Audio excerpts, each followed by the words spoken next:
안녕하세요. 콘텐츠 산업 공정환경 문화 확산 라운드 테이블에 오신 여러분을 환영합니다. 저는 오늘 사회를 맡은 법무법인 덕수의 신하나 변호사입니다. 오늘 라운드 테이블은 콘텐츠 산업 공정거래 상담센터 운영 및 공정환경 문화 확산 사업의 일환으로 진행이 되는데요. 법률 전문가들이 콘텐츠 산업 종사자들을 직접 만나서 콘텐츠 업계 내에 어떤 불공정한 관행이 있는지, 그리고 그 불공정한 관행을 어떻게 해결할지에 대해서 자유롭게 이야기하고 고민을 나누는 시간이라고 생각해 주시면 되겠습니다. 본래 저희가 라운드 테이블을 기획할 때 오프라인에서 서로의 얼굴을 보면서 도란도란 이렇게 대화를 나누는 모습을 상상을 했었는데요. 아쉽게도 코로나 상황이 녹록지가 않아서 이렇게 온라인으로 진행을 하게 되었습니다. 그 아쉬운 만큼 오늘 온라인 라운드 테이블을 알차게 채워보고자 합니다. 참가자분들께서 행사 동안 댓글로 이렇게 소통을 해주신다면 저희가 여러분들을 직접 만나는 것 같은 기분을 느낄 수가 있을 것 같습니다. 오늘 출연해주신 패널들을 소개하고자 하는데요. 콘텐츠 산업 종사자로서 생생한 경험과 애로사항을 전달해 주실 세 분을 먼저 소개를 하도록 하겠습니다. 우선 최근 빈센조, 트웬티해커, 고향마을, 그리고 내 이름은 김삼순 등에 출연하신 배우 맹봉학님 모셨습니다. 네, 안녕하세요. 배우 맹봉학입니다. 반갑습니다.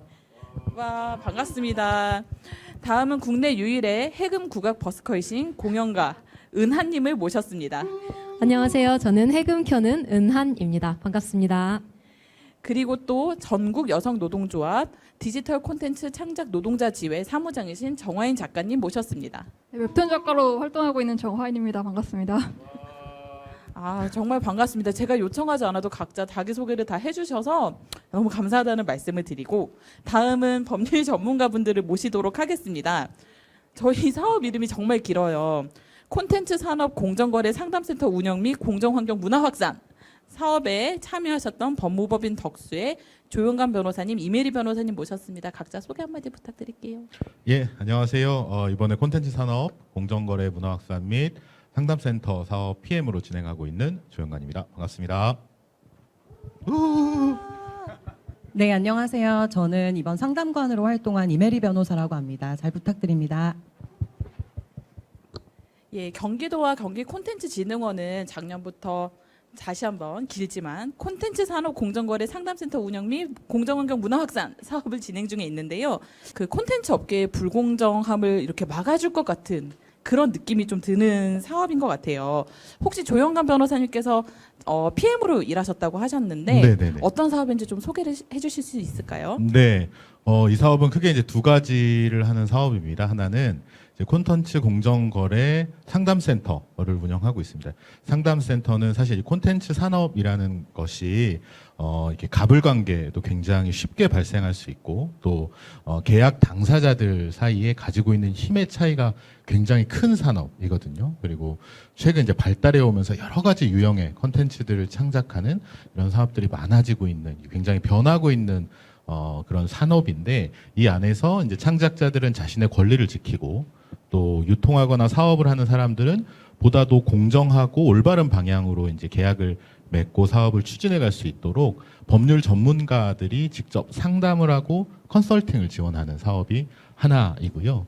또 하나는 아직 우리 사회에 이 공정환경이라든가 공정거래 이런 게 좀 낯선 단어잖아요. 그래서 좀 더 많은 사람들이 콘텐츠 산업 내에 공정한 거래 이런 것들을 좀 널리 알리기 위해서 저희가 온라인으로 교육도 하고, 그다음에 이렇게 각 그 콘텐츠 전문가들과 현장의 이야기를 듣는 라운드 테이블을 진행하는 문화 확산 사업, 이 두 가지를 올해 진행했습니다. 요즘 K 콘텐츠라고 해서 오징어 게임, 그리고 기생충, BTS까지 한류가 전 세계적으로 굉장히 붐이잖아요. 그런데도 콘텐츠 종사자분들께서 상당히 많은 분들이 법률적으로 좀 애로사항도 많이 겪으시고, 또 좀 갑을 관계에서 확실히 좀 의례의 지위를 가지고 계시다는 느낌을 저는 많이 받았어요. 그래서 아까 조용관 변호사님이 콘텐츠 업계에 불공정한 계약이 많다라고 말씀을 하셨는데, 실제로 현업에 계신 분들은 어떻게 느끼실지가 좀 궁금합니다. 좀 은하님 좀 어떻게 생각하시는지. 저 방금 전에도 그쪽에 전화를 드리고 왔는데요. 보통 계약서 없이 공연을 진행하는 경우가 가끔 있어요. 네, 그냥 이렇게 구두로 몇 월 며칠 언제 시간 되느냐, 네 됩니다. 그럼 얼마를 드릴 테니까 이렇게 해서 연주해 주세요. 이렇게 했는데 이제 저는 가서 연주 잘 하고 왔어요. 그런데 지금 가만히 있어보자. 한 달 정도는 제가 이제 기다립니다. 그러다가 이제 전화를 하는데 막 전화 안 받는 경우도 가끔 있고, 호호호호호, 오늘도 간신히 전화 연결이 되세요. 네, 그래서 아니 이거 언제 처리해 주실 거냐 그랬더니 제가 지금 너무 바빠서요. 뭐 어쩌고 저쩌고 해가지고 처리해 드리겠습니다 하고 했는데 일단은 또 믿어봐야죠. 근데 연주하기 전과 후가 정말 많이 달라요. 네, 뭔가 화장실 들어갔다 나올 때가 다른 그런 느낌일까요? 좀 굉장히 적절한 표현이신 것 같습니다. 네, 근데 이게 만약에 이렇게 계약서가 다 있으면 이제 안심을 할 수가 있잖아요. 계약서상으로 다 되어 있으니까. 그런데 계약서 없이 구두로만 얘기한 경우에는 이거를 뭐 어떻게 할 수 있는 방법도 없고 그래서 그냥 무작정 기다리고 계속 전화하고 요런 수밖에 없는 것 같기는 해요. 사실 계약서라고 하는 건 서로 간의 약속을 명확하게 하는 어떤 기준이 되는 것이기 때문에 계약서를 작성하지 않는 건 좀 안전핀이 없는 곳에서 수영을 하는 것과 비슷한 것 같아요. 네. 얘기 들으니까 좀 그런 좀 일들이 많구나 좀 이런 생각이 들고 또 우리 맹봉학 배우님께서는 1986년부터 또 활동을 하셨잖아요. 정말 오랜 기간 동안 활동을 하신 건데. 근데 이제 외견상으로는 비슷하지 않을까 싶습니다. 정말 그리고 또 얼마 전에 월드스타 연예대상 영국 부분 최우수상을 수상하셨다고 우선 축하한다는 말씀을 또 저희가 드리고 네, 정말 오랜 기간 셀 수 없는 작품 활동을 하셨는데 혹시 그 공연계에 과거에 안 좋은 관행이 지금까지 좀 이어지고 있는 것들이 좀 있는지 좀 궁금합니다. 근데 지금 계약서 말씀하시는데 계약서를 쓴들 그게 무슨 소용이 있냐라는 생각도 들어요. 요즘에도 계속 계약서는 계속 써요. 왜냐하면 그것을 남겨야 된다는 부분 때문에 쓰는데 원론적인 문제가 해결되지 않는 한 그거는 모호하다. 있으나 마나하다는 느낌이에요. 뭐냐면 이제 보통 소극장에서 연극할 때 어떤 제작비가 얼마큼 들어갈 것 같아요? 보통? 제작비가요? 한 10억? 많이? 소극장인데 10억이면 아니에요. 영화 2천만 원? 보통 제대로 그냥 괜찮은 극장에서 그냥 배우들한테 한 대여섯 명의 배우들을 하고 개런티를 한 200, 300 준다 하면 한 5천에서 6천 정도가 들어가요. 그런데 이제 공연을 하라고 지원금 제도가 있잖아요. 근데 지원금을 많이 받기에는 3천에서 1억도 받는 데가 있지만 그건 대극장이고 보통 500에서 1,000만 원을 받아요. 그러면 공연을 해야 되잖아요. 그러면 계약서를 써야 되잖아. 얼마 줄게. 그건 계약서인 거죠, 그냥. 그리고 결국은 남으면 최후에 예를 들면 무대 미술, 조명, 스태프들한테 돈을 다 지급하고 남으면 배우한테 주는 그런 형식이기 때문에 저는 이제 근본적인 문제가 해결되지 않는 한 계약서는 아직도 유명무실하다. 그리고 또 하나는 뭐냐면 예를 들면 저희가 5천만 원을 제작비를 받았다. 그러면 그게 사실은 우리가 밥도 먹고 연습실도 운영하고 이걸 해야 되잖아요. 그냥 연습실 운영비, 그다음에 무대 조명 세트, 배우 개런티 정도만 이렇게 해놓고 나머지에 거마비가 아니라 활동비나 했던 건데 아무것도 없기 때문에 결국은 그 돈을 메꿔야 되는 거죠. 이 돈을 쪼개서 너한테 500 줬어. 그럼 나중에 한 200을 돈 환원해. 리턴하는 거 있잖아요. 지금도 그럼 계속 관행대로 있고요. 예. 근데 제가 말한 액수는 굉장히 큰 액수고 100, 200 받아도 또 반을 정도를 리턴할 수밖에 없는 구조가 돼 있어요.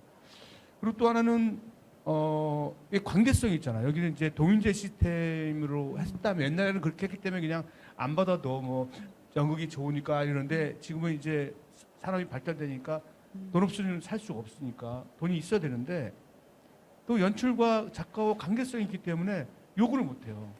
맞아. 준다고 썼지만 안 주는데 왜 안 줘? 전화하실 수 있잖아요. 전화도 못해요. 다음에 안 부를까 봐. 그러실 수 캐스팅 있겠어요. 안 할까 진짜. 봐. 이게 물론 이제 방송은 그게 다 바뀌었는데 연극이나 이런 데는 아직도 굉장히 만연돼 있어요. 그래서 아주 안타까운 거고 네, 좀 다음에 또 기회가 있으니까 또 얘기할까요? 너무 많이 얘기 하면 안 들으니까 좀 마음이 아프다는 생각이 들고 그 많지 않은 액수인데 또 그거를 페이백까지 또 진행을 하신다고 하니까 맞아요. 공감. 공감이 또 되세요. 네. 그런 적 있었어요. 좋습니다. 그 저희 그 정화인 작가님께서는 저희 그 디지털 콘텐츠 창작자 지회에서 활동을 하고 계신데 줄여서 저희가 디콘지회라고 하겠습니다.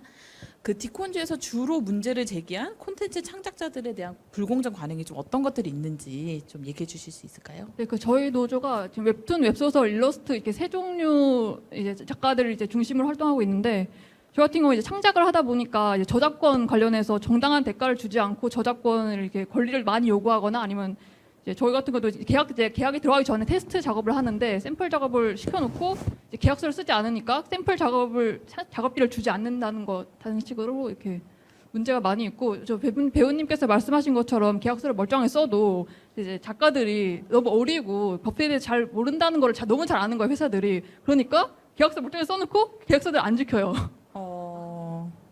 네, 그런 계약서를 문제들. 써도 무용지물인 경우 그렇군요. 저는 그 법적인 곳에서 주로 일을 해서 그런지 계약서를 써놓고 그거를 지키지 않는다라는 게 좀 되게 놀라운 것 같아요. 저한테는 그게 너무 기본 상식이어서 좀 충격적이라고 해야 되나? 그렇습니다. 다음 코너는 저희가 1년 동안 실제로 그 법률 콘텐츠 종사자분들에게 법률 상담을 진행을 해드렸는데 그 사례 중에 하나를 저희가 볼 거예요. 그래서 사례를 보고 다시 이야기를 나눈 시간을 가질 건데요. 첫 번째는 캐릭터 디자인의 미지급 대금 사건입니다. 네, 어떻게 대응을 해야 할까? 캐릭터 디자인의 미지급 지급. 땡땡 기관은 캐릭터 디자인 업계에 종사하는 A씨한테 디자인을 의뢰하고 디자인 대금을 지급하기로 약속하고 디자인과 그러고 나서 이제 A씨가 디자인을 다 만들어서 제출을 했어요. 그리고 사업 계획서도 같이 제공을 했습니다. 그런데 해당 기관에서는 뭐라고 얘기를 하냐면 이거 재능 기부라고 생각을 했다라고 이야기를 합니다. 그러니까 여기가 공공기관이었던 것 같아요. 그렇게 얘기를 하면서 대금 지급을 거절을 했는데 A씨가 이걸 어디에 신고를 하냐면 적폐청산위원회에 신고를 하신 거예요. 그러니까 좀 이런 게 진짜 적폐다라고 생각을 하시고 신고를 하신 것 같은데 근데 이제 수사가 진행이 되었지만 혐의 없음으로 불기소가 났죠. 왜냐하면 계약서가 없으니까 입증이 좀 안 된 것 같아요. 제가 봤을 때. 근데 이제 이분이 이제 저희에게 무료로 그 상담을 신청을 하셨고 이거는 손해배상 청구 소송이 가능한 것 같다라고 말씀을 드려서 저희가 그 소재기를 좀 도와드린 사건이 있었습니다. 예, 이런 것들을 보면 뭐 재능 기부 또는 교육의 명목으로 좀 이렇게 이루어지는 불공정 거래들이 있는 것 같다는 생각이 들고 또 대금 지급을 받지 못할 때 좀 이것을 어떻게 해야 될지가 좀 어렵게 느껴지는 부분이 있는 것 같아요. 재능 기부 이 단어가 창작자나 예술가 분들한테는 그 본래의 취지와 좀 어긋나게 사용이 되는 경우가 있는 것 같은데 패널 분들도 이렇게 아까 말씀하셨지만 대금을 지급받지 못했거나 좀 이렇게 재능 기부라고 생각했다 그런 경험이 좀 있으신지 좀 궁금합니다. 보통 이제 섭외 전화를 받을 때 이제 재능 기부라고 얘기를 하시는 경우가 가끔 있는데요. 뭐 예를 들자면 이제 뭐 불우이웃 돕기라든지 그런 경우라면 얼마든지 뭐 가능할 거라고 저는 생각을 해요. 그래서 실제로 가기도 하고 정말 그런 사정이 있는 분들이라면 당연히 가능하죠. 그런데 꽤 큰 행사예요. 꽤 큰 행사인데 재능 기부로 좀 해달래요. 그래서 제가 네? 이랬더니 거기가 관객들이 엄청 많아서 홍보에 도움이 많이 될 거래요. 아니 세상에. 홍보를 하고 굶어 죽으면 무슨 소용이 있습니까? 그러면서 엄청 당당하게 뭐 은하님 아니라도 다른 사람들 많이 있다. 뭐 그런 얘기를 그럼 해요? 나한테 뭐하러 전화를 했는가? 네. 네, 그래서 막 여기에 은하님이 오시면 정말 좋을 것 같고 홍보가 잘 될 것 같고 어쩌고저쩌고 하는데 결론은 그렇다. 그러면은 이제 고민이 되죠.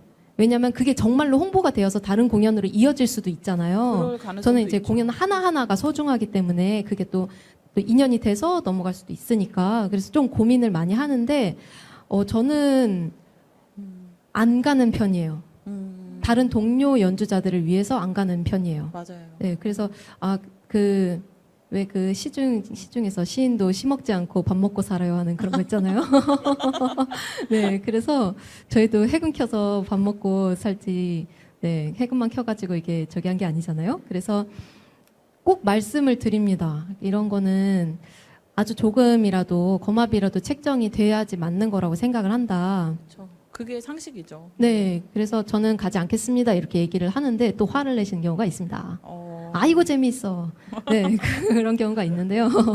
네, 그래서 이런 경우를 많이 당하긴 하지만 저는 동료 연주자들을 위해서 안 가려고 하는 편입니다. 네. 아, 그게 홍보가 좀 될 것 같다는 그 얘기가 참 좀 어떤 의미에서 좀 비겁하게 들리기도 하는 것 같아요. 그쵸. 또 관객도 많이 온대요. 그런데 왜 예산이 그러니까요.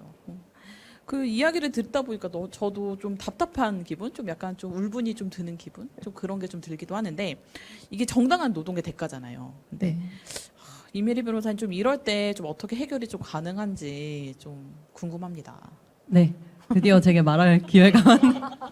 네, 이게 말씀 듣다 보니까 생각나는 게 계약서가 유명무실하다 이런 말씀들을 해주셨는데 보통 대금을 지급을 못 받아서 상담 오신 사례들을 보면 재판으로 가기에는 너무 시간이 오래 걸리니까 신속하게 권리구제를 받을 수 있는 방안을 생각하게 되는데 그때 제일 먼저 제안 드리는 게 금전채권이니까 법원에 독촉을 대신해주는 지급명령 제도가 있다. 이거는 재판을 거치지 않고 채권자의 신청만으로 신속하게 권리를 구제해주는 제도다.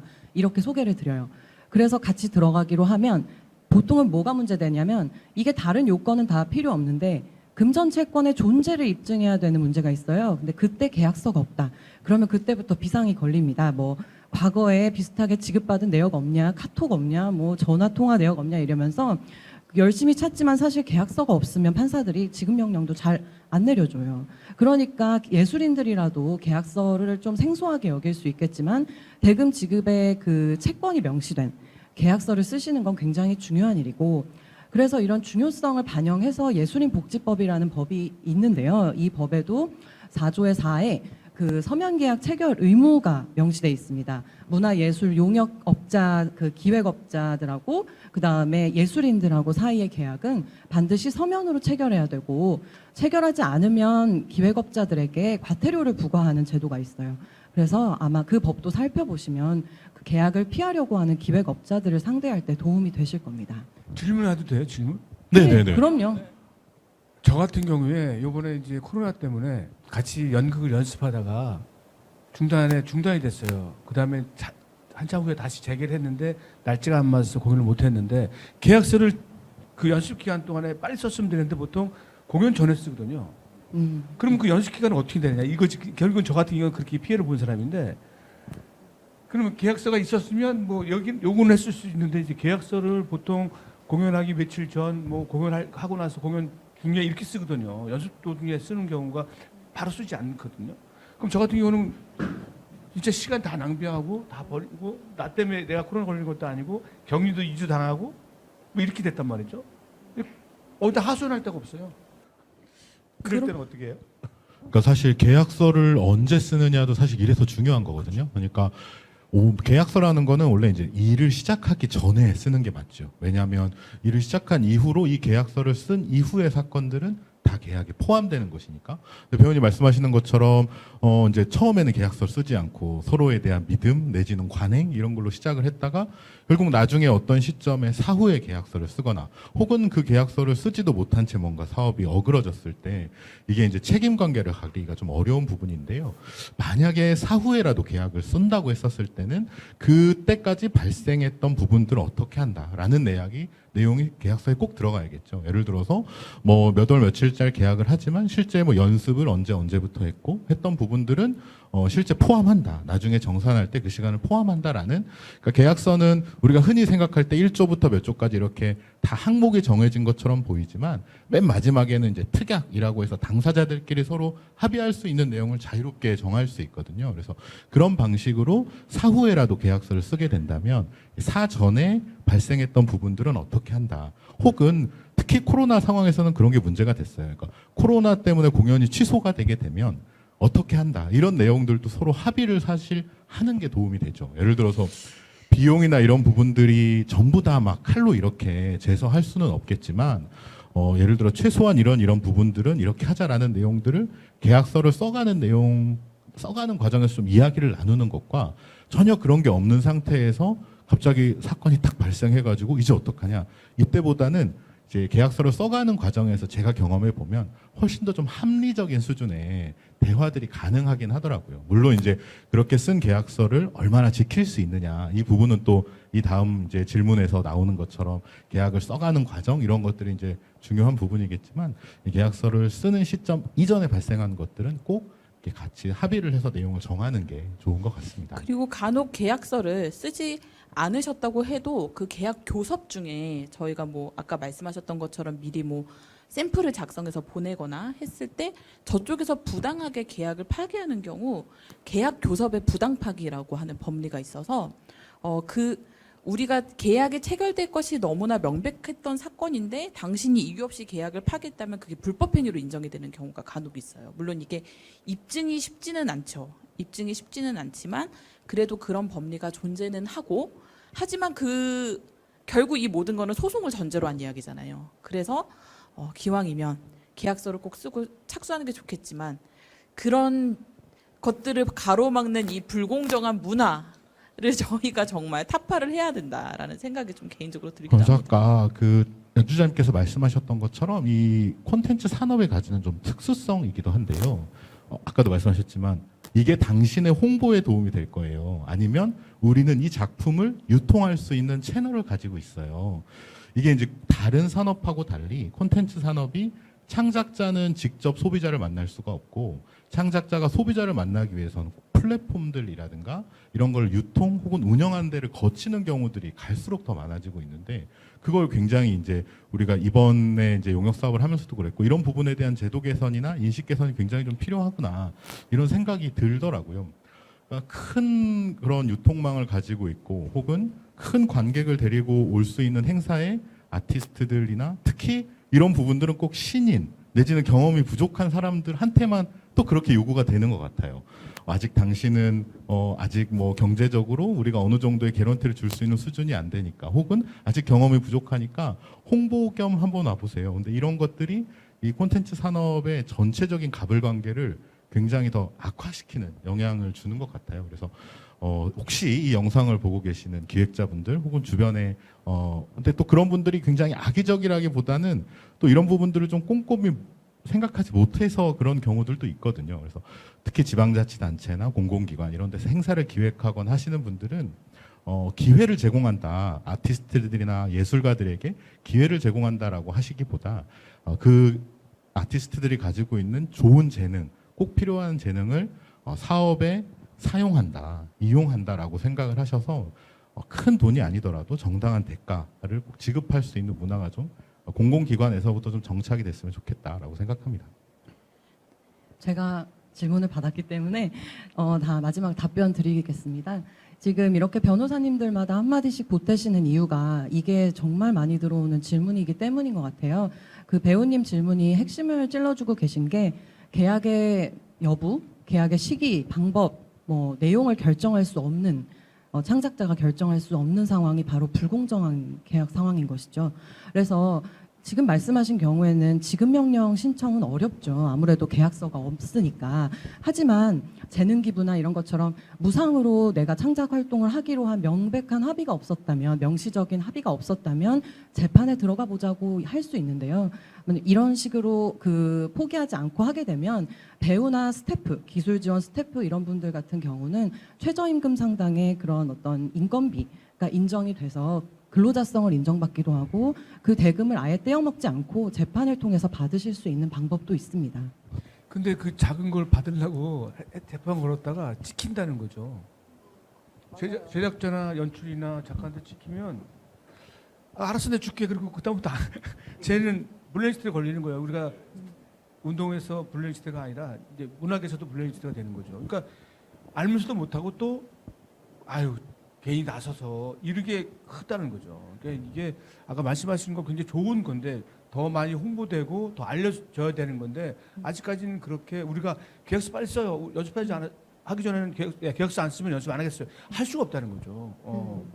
진짜 말씀을 드리니까 이게 결국 문화가 바뀌어야 되는 부분이 큰 것 같아요. 그래서 저희가 진짜 이런 것들에 관심을 많이 가지는 법률 전문가들도 정말 늘어나고 정말 적극적으로 다 같이 연대하고 좀 그런 자세가 좀 필요하지 않은가라는 생각이 듭니다. 계약서를 작성하는 것도 정말 중요하지만 그 계약을 어떻게 체결하는지에 대해서도 조금 문제인 것 같아요. 저희가 다음 사례 한번 보시도록 하겠습니다. 예, 웹툰 작가의 계약서 검토 및 자문 건이었습니다. 이게 신청인 A씨는 웹툰 작가셨는데 출판사와 전자출판용 전송권 설정 계약, 말부터가 어렵죠. 그 전송권 설정이 과연 무엇인가? 이 계약을 체결할 예정으로 출판사로부터 계약서를 전달을 받았는데 계약서 내용에 대해서 제대로 알지도 못하고 계약서 내용 중에, 그러니까 저희가 받은 상담 사례 중에 이런 게 진짜 많아요. 저 이게 불공정한 조항이 있나요? 이런 게 거의 한 반 정도 되는 것 같아요. 왜냐면 계약이 너무 어려우니까 법적인 용어가. 그래서 저희가 이렇게 보니까 이 계약은 회사의 2차적 저작물 작성권을 넘기는 조항이었던 거예요. 그러니까 뭐냐면 저희가 웹툰을 만들면 사실 요즘 가장 큰 수익이 나는 게 웹툰이 드라마화가 되거나 영화화가 되거나 애니메이션화가 되는 거잖아요. 그러니까 그 사업권을 출판사에 넘기도록 이미 정해져 있었던 거예요.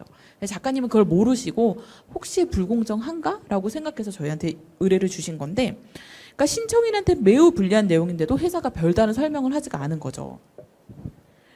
저희가 이제 그래서 변호사가 꼼꼼하게 이 내용을 보니까 어떤 내용이 있었냐면, 계약 기간이 있는데 3개월 전에 서면으로 나는 이제 그만할 거야 라고 말하지 않으면 자동갱신이 계속되는 거예요. 그리고 완전 원고를 줘야지만 당신은 이 업무를 한 거다라고 적혀 있는데 그 완전 원고가 뭔지가 적혀져 있지 않아서 무제한 수정이 가능한 부분이 있고, 또 출판사가 2차적 저작물을 작성하고 유통할 수 있도록 하고, 또 해외로 수출을 할 때 그 수익률이 정확하게 이제 드러나 있었지가 않았던 거죠. 그리고 또 제가 봤을 때 제일 심각한 것 중에 하나인데, 계약을 해지할 때 미리 받은 선급금을 전부 다 뱉어내라 라는 조항이 있었어요. 제가 이거를 상담을 했었는데 이걸 보고서 아니 이런 좀 힘의 불균형이 너무 명백한 계약서가 있을 수가 있나라고 생각을 했었고, 이런 부분에 대해서 설명을 하고 저희가 이제 법무법인 이름으로 법률 의견서를 작성을 해서 이거를 가지고 출판사랑 딜을 해 보셔라. 이거는 명백하게 불공정한 계약이라고 변호사가 얘기를 했으니까 얘기를 해 보셔라. 이렇게 저희가 드렸던 기억이 있는데, 이렇게 보시면 좀 끊임없이 수정을 막 요구를 했다가 계약을 막 해지도 하고 그랬다가 다시 뭐 줬던 돈도 다 돌려달라고 하고 이런 불공정한 계약들이 있잖아요. 근데 패널분들께서도 좀 이런 경험이 좀 있으셨는지 좀 궁금합니다. 특히 웹툰 작가 문제니까 우리 작가님께서 또 어떻게 생각하시는지 궁금하기도 하고요. 네, 지금 나온 조항들이 너무 익숙한 조항들이갖고 정말 눈물이 나네요.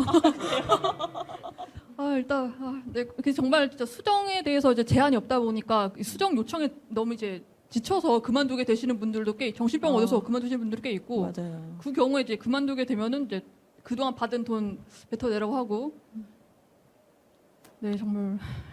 근데 확실히 이게 이 수정이란 것도 동등한 협업 관계여야 되는데, 아까 변호사님께서 말씀하셨듯이 플랫폼이랑 계약하는 경우에는 이제 플랫폼이 현재 웹툰에서 이제 웹툰 플랫폼 뭐 보세요 하면은 떠오르는 게 5손가락 안에 꼽을 수 있잖아요. 그 정도로 지금 이제 시장이 독점적인 상황이라서 작가들이 연재처를 지금 고를 수 있는 상황이 아니에요. 그렇다 보니까 이제 플랫폼 측에서 계약을 이제 요구할 때 그 무료로 테스트 해달라, 그리고 수정도 무제한으로 이렇게 요구하고, 그러고 폭언도 하고, 그런데 전혀 이제 대응을 할 수가 없는 상황.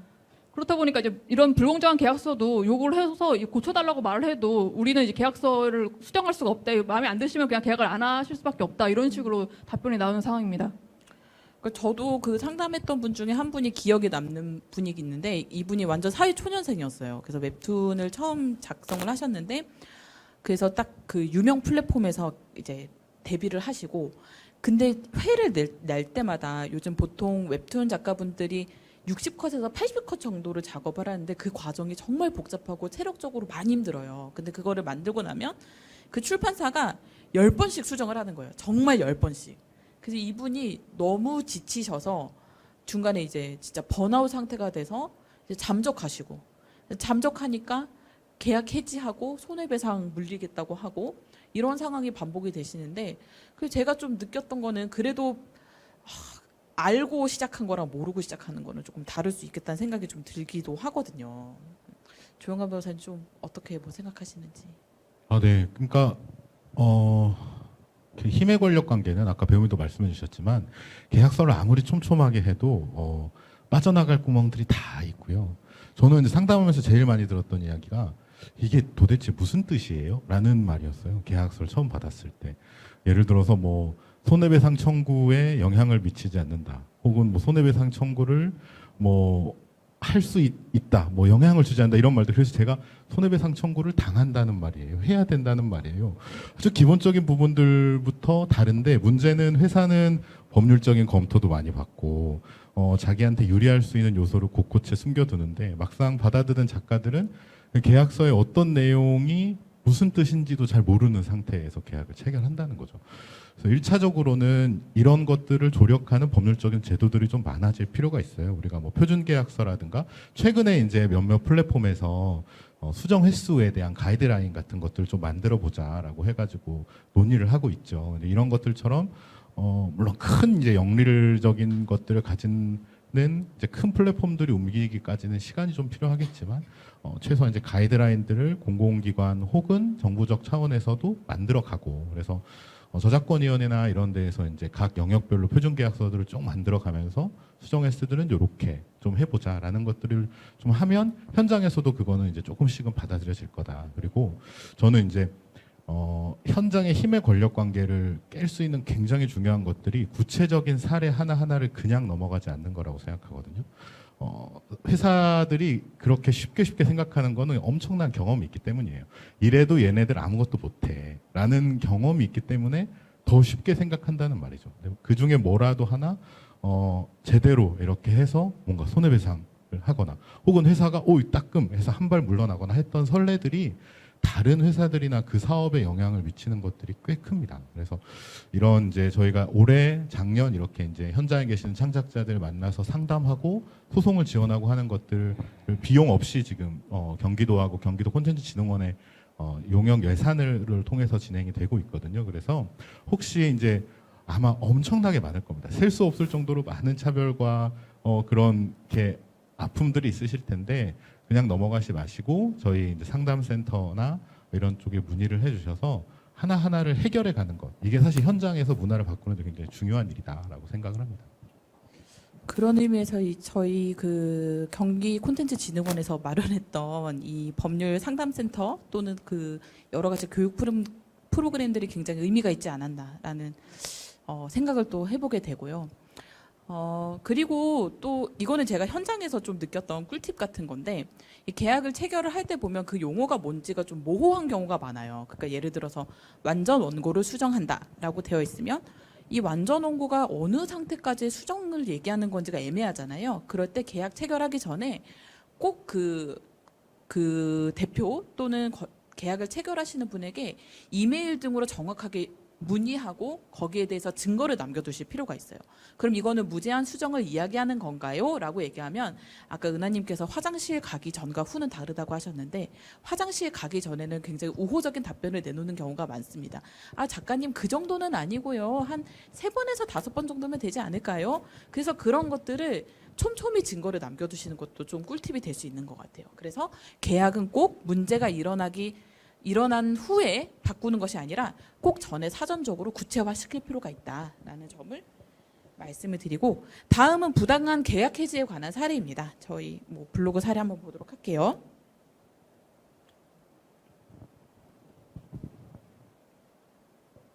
네, A씨는 지금 프리랜서 방송 작가인데요. A씨는 이제 원작이 있는 작품을 드라마로 제작을 하려고 하는데 이제 그 필요한 대본을 집필하시는 분이었어요. 그래서 그 집필 계약을 B 회사랑 체결을 했는데 계약서 내용을 살펴보니까 이런 내용이 있었습니다. 계약 기간은 대본 집필이 종료되는 시점으로 정하고 그리고 극본의 수정 및 보완 요청의 횟수나 기간의 제한이 없었고 아까 나왔던 얘기죠. 그리고 계약 기간이 종료하기 전에 회사의 서면 동의가 없으면 제3자에게 원고 집필을 하지 못한다라는 조항이 있었어요. 이제 계약을 체결을 하고 이 작가님께서는 한 30% 정도 계약금을 받았죠. 계약금을 받고 방송이 평선되면 35%, 방송이 종료되면 35% 이렇게 지급을 받기로 하셨는데 그래서 계약에 따라서 원작을 기초로 대본을 열심히 작성을 하고 있었던 중에 이분이 전체 스토리를 여러 차례 수정하고 등장인물도 여러 차례 바꿨어요. 근데 이제 1년 동안 B 회사가 편성은 안 시켜주고 계속 수정만 시킨 거예요. 그러던 중에 B 회사는 갑작스럽게 A 씨의 집필 능력이 부족하다는 이유로 집필 계약 해지를 통보하면서 지급된 계약금을 반환하라라고 요청을 한 거죠. 근데 아직까지 이분은 그 계약 해지에서 다투고 있기 때문에 다른 곳에 이제 다른 작품을 작성하거나 이직도 못 하시는 거예요. 왜냐면 아까 회사의 서면 동의 없이는 용역을 제공하지 못한다라고 적혀 있었기 때문에. 그래서 지금 A 작가님께서는 법률적인 조력을 받지 못하고 혼자서 이 모든 절차를 진행을 하고 계셨기 때문에 저희한테 이제 연락을 주셨고 저희가 상담을 통해서 여러 가지 뭐 내용 증명 작성이라든지 이런 것들을 도와드렸던 경험이 있어요. 예, 뭐 끊임없이 수정을 요구하다가 이제 계약 해지하고 해당 저작물에 이 사안은 또 저작권도 자기한테 있다라고 얘기를 한 거예요. 왜냐하면 이거는 업무상 저작물이기 때문에 우리 회사 계약으로 인해서 만든 거니까 저작물도 내 거야라고 주장을 한 사안이었는데 이거는 진짜 좀 아닌 것 같아요. 그래서 패널 분들도 갑자기 이렇게 계약이 해지된 경험이 있으신지 좀 질문을 드리고자 합니다. 네, 저희 같은 경우는 이제 웹툰이 장기 연재다 보니까 이렇게 장기 연재를 하다 저는 연재 중이랑 연재 준비 중 이제 두 건이 있었는데 하나는 네, 연재 중에 갑자기 뭐 수익이 낮다 뭐 이러는데 수익이 낮은 그 조건도 그 제한 그것도 안 알려주고 그런 식으로 해서 한번 계약 해지 통보를 받은 적이 있고 이제 나머지 하나는 연재 준비 중에 있던 최근 일인데 이것도 진짜 그 작가님 말씀하신 것처럼 저랑 이제 그림 작가님께서 이제 웹소설을 원작으로 해서 웹툰을 만드는 작업을 했었어요. 근데 이제 그림 작가님께서 작업을 계속 하시는데 무한 수정을 시키고 통과를 안 시켜주다가 이제 그러다가 이제 그냥 회사에서 그냥 윗선에서 그 프로젝트 중단을 명령했다 이런 식으로 갑작스럽게 해지를 통보해서 저희 둘 다 실업자가 돼버렸는데 네 이게 네 그렇습니다. 이런 일이 있네. 네, 저는 거리 공연을 주로 많이 하기 때문에 이제 바깥 날씨나 그런 거에 영향을 많이 받아요. 제가 비 와서 이렇게 갑자기 공연 취소되는 거는 뭐 부지기수고 미세먼지 하다못해 바람이 많이 불어서 취소된 경우도 있었어요. 강풍이 분다고 해서. 네, 그런데 이게 가서 계약서를 쓴다고 해도 거기에 가서 계약서를 쓰고 바로 연주를 하는 형식이거든요, 보통은. 그런데 이제 계약서를 쓰기 전에 지금 강풍이 불어가지고 지금 연주를 못 하시겠다. 그러면 그냥 그게 그냥 무산이 되는 거예요. 근데 일정은 네. 비워놓으신 거잖아요. 네? 일정을 비워놓으신 네, 거잖아요. 그렇죠. 일정을 비워놨는데도 그런 경우가 있고요. 그리고 이거 저기 한데 계약서의 자체에 아예 비가 오면 취소된다라고 써놓은 그런 것도 있어요. 근데 거기에 대해서 아무 말을 할 수가 없는 게 사람들이 이제 예술가들은 이거 이제 볼멘소리를 하죠. 차라리 이제 비가 와서 그러면은 뭐 공연비의 50%라도 지급해라 뭐 이런 식으로 쓰면 좋겠다. 그게 그런데 상식적인 것 같은데. 네, 근데 예. 이제 공연 3시간 전에 통보를 하면 이제 공연비를 전체 못 받는 식으로 뭐 이런 식으로 계약서가 아예 되어서 나온 경우도 있어요. 그런데 아까 전에 이제 말씀하셨던 것처럼 그 계약서를 꼼꼼히 다 살펴보고 이제 서로 논의를 한 다음에 최종적으로 만드는 그런 경우는 흔하지 않고 이미 만들어진 거에 시간 없으니까 빨리 사인해라 이렇게 하는 경우가 굉장히 많기 때문에 거기에 대해서 보기도 쉽지 않고 보았다고 하더라도 거기에 대해서 말을 하기가 좀 애매한 그런 상황이 많이 있죠. 특히 좀 요즘 코로나19로 문화예술계가 좀 전무후무한 좀 고통을 좀 겪고 있잖아요. 그래서 출연이 좀 무선되거나 하는 일들도 아까 그 배우님께서 말씀하신 것처럼 출연은 많이 공연 그때 심각할 때 못하는 경우도 있었고 하는데 이거는 좀 지금 말씀하신 부분에서는 또 하나가 뭐냐면 기획자도 기획을 하기 위해서 어서 돈을 따오잖아요. 거기서도 그 돈을 못 받아요.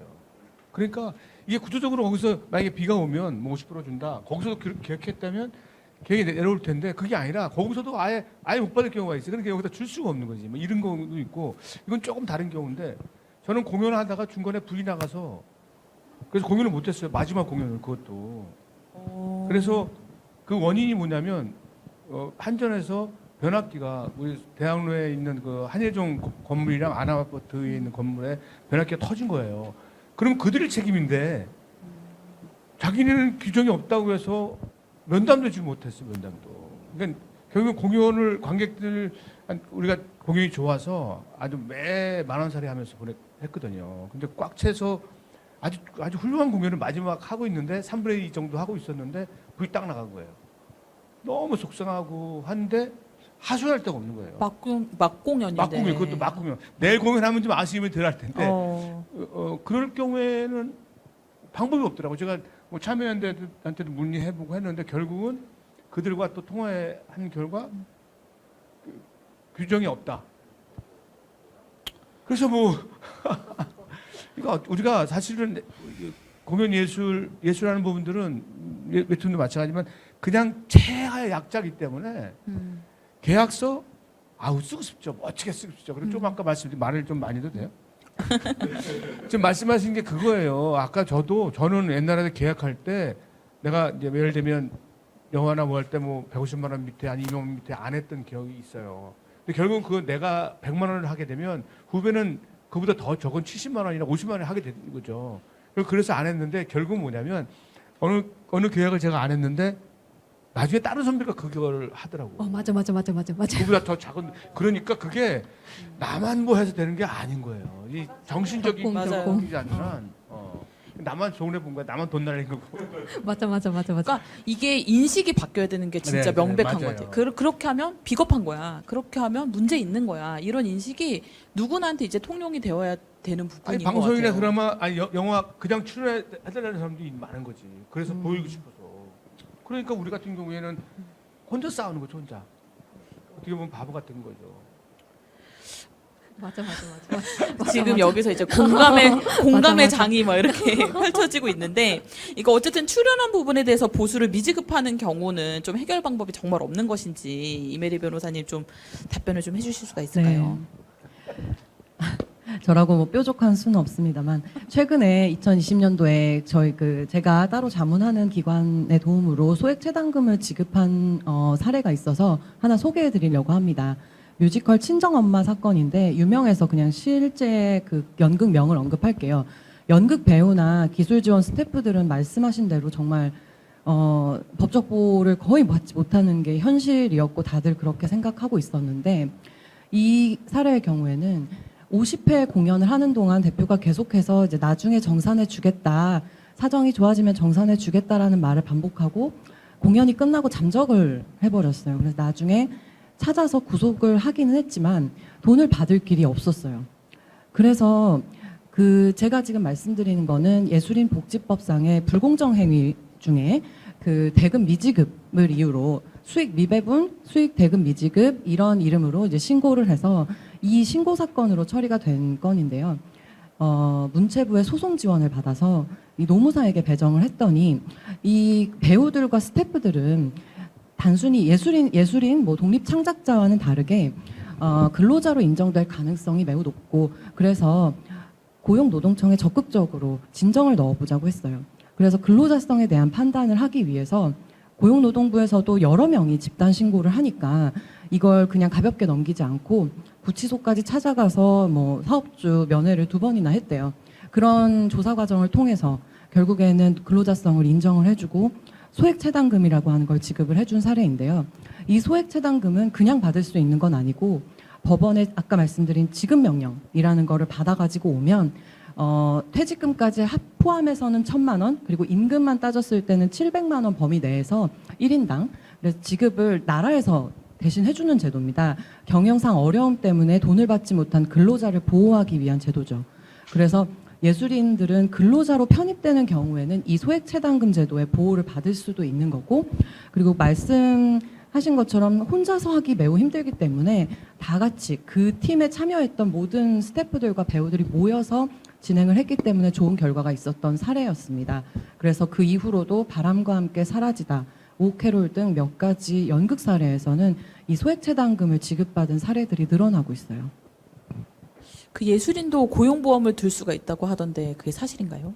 네, 그러니까 사실 이제 지금 연주자, 배우, 뭐 웹툰 작가 각 분야와 영역은 다르지만 다들 이제 경험하고 있었던 어려움, 차별, 현장의 실태는 굉장히 열악하다는 부분이 좀 공통되는 것 같아요. 그런데 이제 조금씩 제도적인 부분에 있어서 예술가 그리고 이제 이런 프리랜서들을 보호할 수 있는 영역이 좀 넓어지고 있습니다. 신 변호사님께서 말씀하셨던 것처럼 이제 고용보험, 예를 들어서 예술인들은 프리랜서다 보니까 아까 임 변호사님 말씀하셨던 것처럼 아주 몇몇 분야에서 근로자로, 노동자로 인정받을 수 있는 영역이 있지만 대부분은 이제 프리랜서, 자영업자로 대우를 받는 경우가 많잖아요. 자영업자들도 실업급여라든가 출산급여 이런 것들을 지급받을 수 있는 공제제도나 고용보험제도가 확대되는 것하고 발맞춰서 예술인들 같은 경우도 이제 예술인 고용보험을 시작을 해서 지금 이제 실업급여, 그 다음에 이제 출산유급여 이런 이제 고용보험 혜택을 받을 수 있는 부분들이 이제 조금씩은 넓어져 가고 있습니다. 그리고 그래서 이제 그 제도들을 잘 이용을 하는 것도 필요하지만 한편으로는 이제 오늘 이런 자리 그리고 저는 이제 사실 이번 사업을 경기도나 경기콘텐츠진흥원에서 진행을 하는 것들을 보면서 굉장히 이제 법을 하는 사람으로서 되게 좀 뭐랄까 좀 뿌듯한 감정들을 많이 느꼈는데 그 이유가 뭐냐면 사실 우리가 이런 이야기를 몰라서 안 하는 건 아니거든요. 아주 현실적인 이유예요. 아 이거 계약서 상담 받으려고 내 돈 10만 원 써?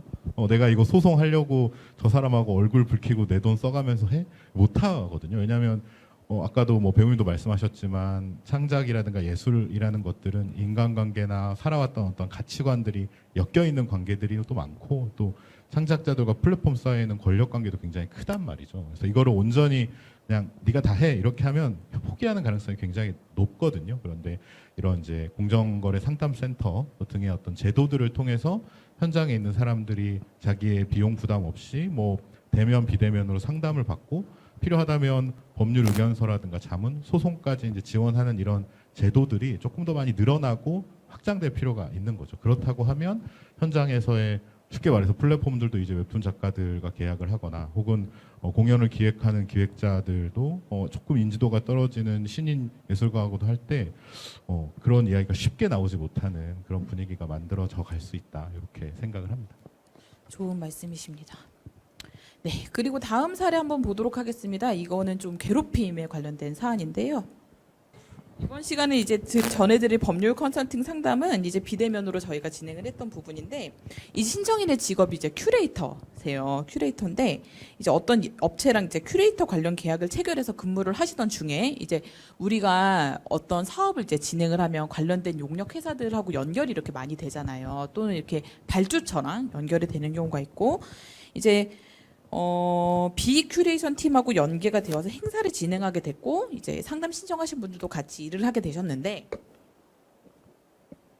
이게 그 비큐레이터 팀 팀장으로부터 일을 진행을 하면서 계속 폭언을 들으신 거예요. 너는 일을 이따위로밖에 못하냐부터 시작을 해서 각종 이제 그런 이야기를 들으면서 스트레스가 쌓여왔는데 폭언뿐만 아니라 당신과 일 못하겠으니까 그만둬라. 아니면 이 일에서 빠져라. 내가 적극적으로 건의하겠다. 이런 식의 이거를 같은 직장은 아니니까 직장 내 괴롭힘이라고 보긴 어려울 수도 있지만 어쨌든 괴롭힘을 꾸준하게 당해왔던 사안인 거죠. 그래서 신청인이 이러한 상황을 벗어나고자 A업체한테 시정을 요구했는데 A업체는 이를 받아들여주지 않았고 그리고 오랜 고민 끝에 이분은 퇴사를 결심을 하셨는데 퇴사를 결심하면서 이제 법률 전문가의 상담을 받기 위해서 저희한테 상담 신청을 주셨고요. 이분은 결국 어떤 퇴사는 하시긴 하셨는데 이것들에 대해서 직장 내 괴롭힘으로 볼 수 있는지 여부에 대해서 담당 변호사가 이제 의견을 주시고 필요한 경우 노동청 진정을 좀 하실 수가 있다라는 법률적 조언을 저희가 드렸던 사안이에요. 이제 콘텐츠 업계 내에서도 좀 어떨지 궁금한데 요즘 직장 내 괴롭힘 문제가 굉장히 수면 위로 이슈가 되고 있잖아요. 어떤 폭언이라든지 폭행이라든지 아니면 모욕적인 언사라든지 이런 것들. 그런데 우리 콘텐츠 업계 내에서도 이런 따돌림이나 괴롭힘 같은 행위들이 있는지 좀 궁금합니다. 패널 분들께서는 좀 이야기해 주실 분들이 계실까요? 저희 작가 같은 경우에는 이제 장기 작업이고 이제 PD님이랑 계속 이제 소통을 하면서 작품을 이제 수정하고 만들어 가는데 그렇다 보니까 이제 PD님이랑 소통하면서 그렇게 트러블이 있는 경우도 있고 근데 이제 저희가 겪은 일의 경우는 이제 PD님과는 상관이 없었고 이제 웹소설 작품을 웹툰을 하면서 이제 원작사한테 작업한 작품을 이제 컨펌을 받아야만 통과가 되는데 아니 그 원작사가 지금 대형 플랫폼이에요. 모두가 다 아는 그 플랫폼인데 이제 그 플랫폼이 이제 컨펌을 해주질 않는 거예요. 그러니까 수정 자기들이 이제 컨펌 이제 진행하세요 해놓고 갑자기 다 어프라고 해버리고 또 이제 해갖고 이제 이렇게 수정을 할까 하고 보냈는데 컨펌을 해주지 않는 거예요. 한 달이 넘도록. 그러니까 이런 식으로 얘가 자기들이 이제 너 그만둬라라고 말을 하면 문제가 되는 걸 아니까 컨펌을 해주지 않는 식으로 이제 그렇게 괴롭힘을. 네네 그렇게 계약 해지를 이렇게 유도를 하는 거죠. 그런 일을 당해본 적이 있습니다. 본인의 경험을 이렇게 네. 눈물에 진짜 눈물 없이 들을 수 없는. 우리 은하님도 좀 얘기하고 싶어 하시는 것 같은데. 괜찮으세요? 그리고 또 이게 보니까 보통 그 사회 초년생분들이 이런 일을 더 자주 겪으시는 것 같아요. 그런데 이제 뭐 이렇게 우리는 또 평가를 계속 받는 직업이기도 하잖아요. 그럼 약간 댓글이나 이런 것들을 통해서 좀 계속 평가받고 좀 이런 일들도 좀 겪으실 것 같은데 우리 그 작가님께서는 실제로 댓글로 인한 어떤 피해를 좀 목격하거나 그러신 적이 있으신지. 일단 댓글이 이제 독자님들이랑 소통을 하고 이제 저도 이제 작품에 대한 피드백을 받고 이제 수정을 할 수 있으니까 이게 좋게 작용하면 좋을 수 있다고 하는데 이게 정말 이게 아이디를 한 명 여러 명 만들어서 여러 개 만들어서 괴롭힐 때는 정말 이제 보호막이 없는 상태다 보니까 이제 중소 플랫폼 같은 경우에는 아예 작가들을 이제 구인할 때 자기들 플랫폼의 장점으로 덧글창이 없는 거를 세일즈 포인트로 참기도 해요. 그런데 이제 대부분의 웹툰 작가들이 이제 유의미한 수익을 거두려면 대형 플랫폼에 갈 수밖에 없는데 그 대형 플랫폼은 이제 트래픽 유치라는 명목으로 덧글창을 없앨 생각이 전혀 없고 그래서 실제로 이제 덧글창을 통해서 이제 작가 괴롭힘이 일어나도 플랫폼에서 뭐 소송 대행 같은 걸 해줬다는 사례는 제가 들어본 적이 없고 작가들이 다 이제 개인적으로 자기들이 다 사비를 들여서 고소 진행했다는 얘기만 들었던 상황이라 덧글 문제도 참 심각한 것 같습니다. 조영관 변호사님 이런 괴롭힘 행위는 좀 어떻게 대응을 할 수가 있을까요? 그러니까 이게 참 어려운 문제가 컨텐츠 산업은 이제 직장이라는 어떤 고용 관계가 아닌 경우들이 굉장히 많아요. 아까 말했던 플랫폼의 PD 혹은 뭐 공연 기획자 혹은 뭐 여러 프로젝트 사업들을 같이 하다 보면 그건 이제 우리가 흔히 이야기하는 직장 내 괴롭힘의 어떤 직장 관계가 아니기 때문에 보호를 못 받는 경우들이 좀 있거든요. 사실 이제 계약 관계에 따라서 이런 이제 창작자들이 괴롭힘에 노출되거나 이런 괴롭힘 행위를 받는 것들에 대한 이제 보호가 이제 사회적으로 조금 논의가 시작이 될 필요가 있지요. 지금 이제 직장 상하 관계에서만 이런 부분들이 있었다면 이제 계약 내용에 있어서 부당한 요구를 하지 않거나 괴롭힘에 해당되는 것들을 하지 못하도록 하는 이제 보호 장치가 좀 필요해 보인다라는 생각이고 그럼에도 불구하고 어떤 이제 회사라든가 직장 내에서 괴롭힘을 당했을 경우에는 이제 제도들이 점점 이제 확산되어 가고 있으니까 뭐 고용노동부라든가 이런 진정 절차를 통해서 해결할 수 있는 부분들이 있을 것 같습니다. 그리고 또 저희 그 이메일 변호사님 댓글을 통한 어떤 모욕적인 표현이나 명예훼손적인 표현은 좀 어떻게 대응할 수 있을지. 네, 먼저 모욕이나 명예훼손죄는 형사 범죄죠. 형사 범죄인데 그렇기 때문에 요건이 엄격합니다. 먼저 모욕이랑 명예훼손에 해당하는지 내가 그냥 기분 나빴다는 이유만으로 모든 댓글을 다 고소할 수 없다는 걸 먼저 인지를 하시고 모욕이라는 건 일단 인격 모독적인 표현, 경멸적 표현, 나에 대한 그런 걸 쓴 걸 말해요. 여기서 언급하면 심의에 걸리는 정도라고 딱 감을 잡으시면 되고 대신에 명예훼손 좀 다릅니다. 명예훼손은 어떠한 인격적인 평가나 의견과는 관계가 없고 그 어떤 구체적인 사실의 적시가 있어야 돼요. 그래서 두 가지를 반드시 구분을 하셔야 되고 허위 사실 적시의 경우에는 형량이 훨씬 높지만 진실한 사실을 적시한 경우에도 명예를 훼손하는 타인의 명예를 훼손하는 댓글인 경우에는 고소할 수 있으니까 참고하시고요. 당연히 두 가지의 공통적인 요건이 공개적인 장소에서 비공개가 아니라 공개적인 장소에서 특정한 타인을 지칭해서 이러한 표현을 했어야 됩니다. 이런 요건들을 충족하지 못할 경우에는 좀 수위가 약한 경우에는 형사 범죄까지는 안 되더라도 민사 소송은 가능한 경우도 있어요. 먼저 이걸 판단을 하신 다음에 출판사랑 그러니까 이제 웹툰이나 웹소설 작가분들이 보통 플랫폼에서 많이 당하시기 때문에 출판사라고 하는데 출판사나 에이전시 같은 기업과 같이 일을 하고 계시다면 그쪽에 알리셔서 같이 적극적으로 대응을 해 나가실 필요가 있고요. 근데 말씀하신 것처럼 창작자들이 나서야 되는 경우가 보통 많아요. 근데 바로 형사 고소를 들어가시기 전에 제일 먼저 하셔야 될 일은 그 댓글창을 캡처해 두는 거죠. 그래서 어떤 작성자 정보가 자기가 찾을 수 있는 만큼 타고 들어가서 작성자 정보까지 포함된 댓글창과 그 표현을 캡처하시는 게 제일 중요하고요. 보통 PDF를 딴다라고 많이 표현을 하시죠? 다 아시죠? 네. 그렇게 만드시는 게 좋고, 그렇게 하신 다음에 바로 형사 고소를 하시면 되지만 그 내용만 첨부해서 간단히 하셔도 돼요. 그렇지만 수사기관의 수사를 조금 촉진을 시키려면 방송통신위원회에 이용자 정보 제공 청구라는 게 있습니다. 그래서 그 제도를 이용을 해서 이용자 정보를 확인을 해보시는 방법도 있고요.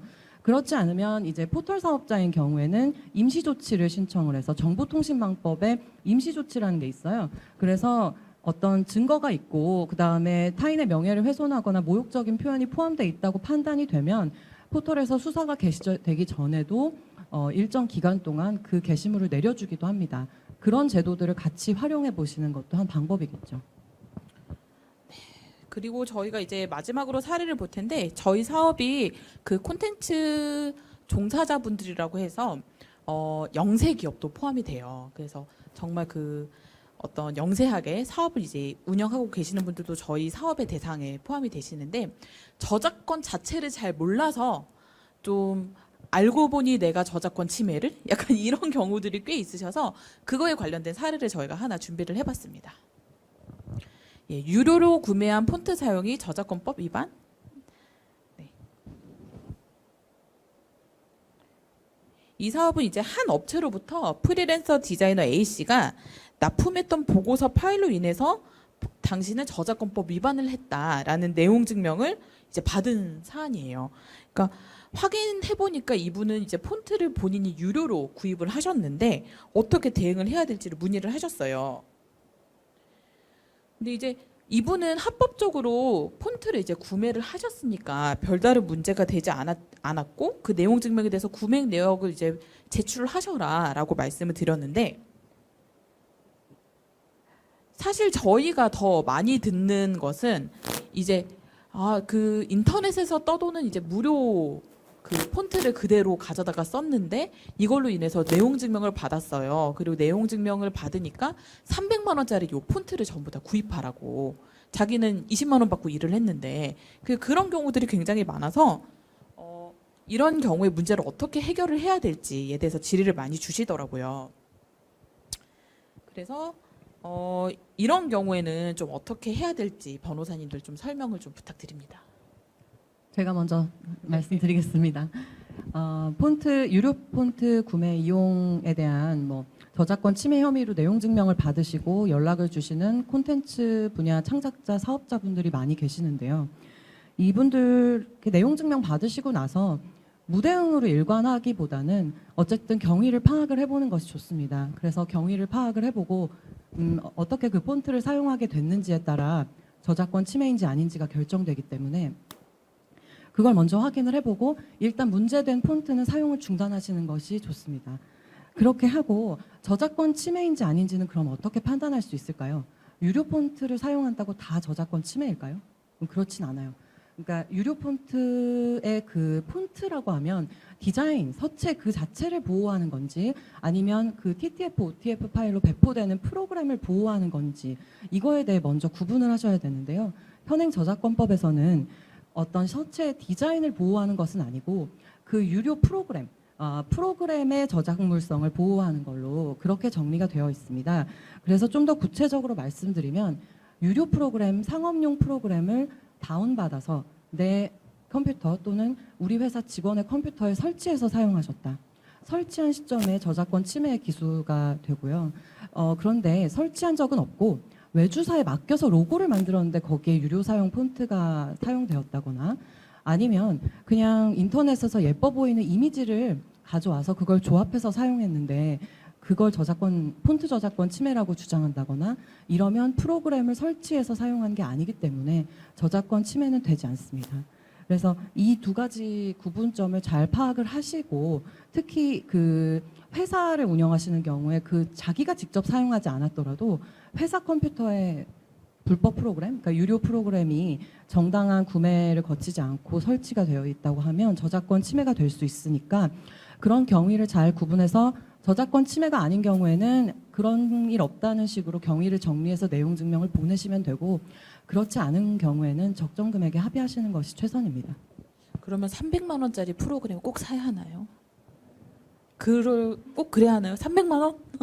아니, 이건 이제 뭐 임 변호사님께 잘 설명해 주셨던 부분도 있지만 저는 이거는 좀 문제가 많다고 생각해요. 최근에 특히 이거를 이제 전문적으로 하는 사람들이 있거든요. 인터넷에 막 캡처해가지고 수백, 수천, 수만 건의 막 내용 증명을 보내고 있는데, 사냥꾼이라고도 예, 실제 그 침해의 어떤 손해가 정확하게 특정되어 있지 않은 상태에서 그 손해를 산정하기는 어려우니까 너 이거 무조건 사, 이런 방식에 그렇죠. 대해서는 저는 이제 좀 문제가 있다고 생각하고, 최근에 민사소송 관련한 진행된 민사소송에서도 무죄판, 그러니까 배상하지 않아도 된다라는 취지의 판결이 나온 바도 있거든요. 이 폰트 저작권 관련해서는. 그래서 뭐 유튜브로 이제 자세히 설명드리기는 또 영업 비밀이 있어서 좀 그러니까 저희 그 경기도 콘텐츠진흥원 콘텐츠 공정거래 상담센터에 혹시 폰트 관련해서 문제가 있으신 분들은 좀 뭐 이렇게 제보 내지는 도움을 요청해 주시면 저희 변호사님, 저를 포함해서 같이 하고 있는 변호사들이 좀 문제의식을 가지고 있어요. 이 분야는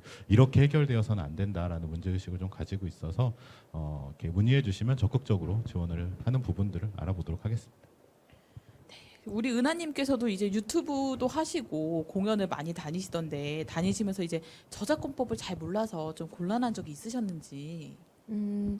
저 같은 경우는 이제 곡을 만들 때 만드는 과정도 유튜브로 이제 중계를 할 때도 있고, 이제 곡을 다 만들면 계속 그 발매를 하기 전에도 계속 이제 연주를 하거든요. 뭐 실시간을 통해서든 뭐를 통해서든 하는데, 이제 이게 미발매된 음원이잖아요. 근데 그거를 이제 누가 널름 듣고서 널름 먼저 내버리면 어떡하나 뭐 이런 생각도 들기는 들어요. 그래서 거기에 대해서 좀 궁금합니다. 제 생각에는 유튜브에 그 창작 과정을 다 올리셨다면 그 창작자는 이제 은하님으로 입증이 될 것 같고, 그러니까 저희가 저작권에 관련돼서 설명을 해드릴 때 그렇게 말씀하시는 분이 많아요. 내가 만들었는데 저 계약 상대방이 저작권위원회에 등록을 해버렸어요. 이런 경우가 많으신데, 그러니까 저작권은 그 아이랑 똑같습니다. 이게 출산하는 순간 누가 뭐라고 하지 않아도 내 아이잖아요. 그러니까 창작을 하는 순간 그 저작권은 당연히 창작자한테 귀속이 되는 거예요. 그렇기 때문에 그걸 입증하기가 어렵기 때문에 여러 저작권 등록이나 이런 제도들이 발달을 해 있는 거지, 기본적으로 창작자가 그 창작물을 만든 순간 당연히 저작권은 창작자에게 귀속이 된다. 다만 이제 뭐 업무상 저작물이라든지 뭐 그거는 회사를 다니면서 회사 이름으로 회사 지시받아서 만든 저작물 같은 특수한 경우 외에는 당연히 그 저작물은 은하님의 것이고, 다른 분이 음원으로 출시를 했다고 하더라도 그러면 그 사람이 저작권을 침해한 거예요, 은하님을. 그래서 그 부분은 충분히 법적인 대응을 할 수 있다라고 이제 즉흥 상담 답변을 드립니다. 네.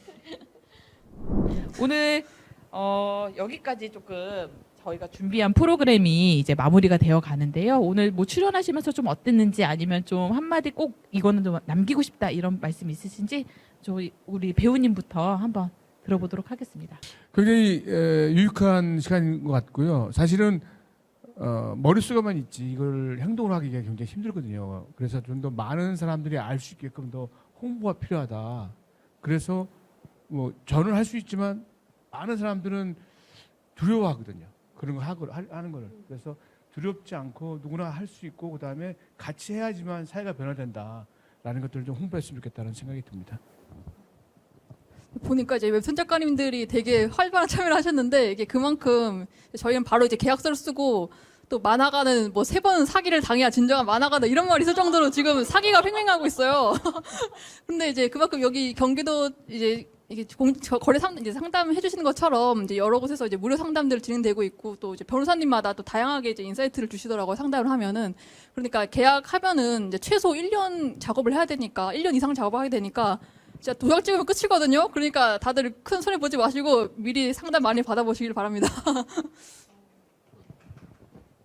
보통 먼저 용역 사업 요즘 상담하면서 그 의뢰하시는 분들께 이제 상담 사업이 마무리가 되어 간다라고 말씀을 드리면, 이 사업에 대해서 앞으로도 지속되지 못할까봐 굉장히 불안해하시더라고요. 그만큼 이 사업 계속 되는지 경기도에 계속 신청하면 해주는 건지 문의하시는 분들이 많은데 당연히 계속 됩니다. 그래서 그런 부분을 오늘 꼭 좀 강조하고 싶었고 정말 이 사업하면서 이 사업의 필요성을 절실히 느꼈던 기간이었던 것 같습니다. 네. 그 보통 예술가는 이제 갑을 관계가 아니라 그 갑을 병정 무기경심님 개 정도 된다고 네 다들 그렇게들 얘기를 하시는데 이렇게 법률적으로 도와주시는 분들이 계셔서 저희가 더 힘을 낼 수 있다고 생각을 합니다. 이렇게 도와주셔서 이렇게 좋은 시간 마련해 주셔서 감사합니다. 그러니까 아직 이제 저는 첫 단계다라고 생각을 합니다. 아직 이제 우리 사회가 예술하는 사람들, 창작하는 사람들, 이런 사람들이 가지는 어떤 가치, 이런 부분들을 좀 더 존중하고 이해하고 그에 따른 어떤 보호 이런 것들이 조금 더 확산되는 것이 굉장히 중요하다라는 생각이 들고 사실 다른 뭐 광역 지자체나 뭐 민간에서 하지 못했던 사업이거든요. 그러니까 상담과 컨설팅, 소송까지 지원하는 이런 이제 공정거래, 이름은 좀 길지만 공정거래 상담센터하고 공정환경 문화확산 사업들이 앞으로도 계속 좀 이어질 수 있었으면 좋겠고 저희 요 분야에 관심을 갖고 활동하는 변호사들도 필요한 역할들 참여해서 열심히 하도록 하겠습니다. 긴 시간 신청해 주셔서 네, 감사합니다. 예, 오늘 긴 시간 동안 이렇게 자리를 참여해주신 그 패널 분들께 다시 한번 감사드린다는 말씀을 전해드리고 또 시청해주신 여러분들께도 감사하다는 말씀을 드립니다. 저희 지금도 그 콘텐츠 산업 공정거래 상담센터 운영 및 공정환경 문화 확산 사업은 끝나지 않았고 지금도 상담 신청 받고 있으니까요. 여러 가지 애로사항이 있으신 창작자분들 그리고 콘텐츠 산업 종사자분들의 많은 참여를 기다리고 있겠습니다. 예, 오늘 여러모로 감사했습니다. 감사합니다. 감사합니다. 감사합니다.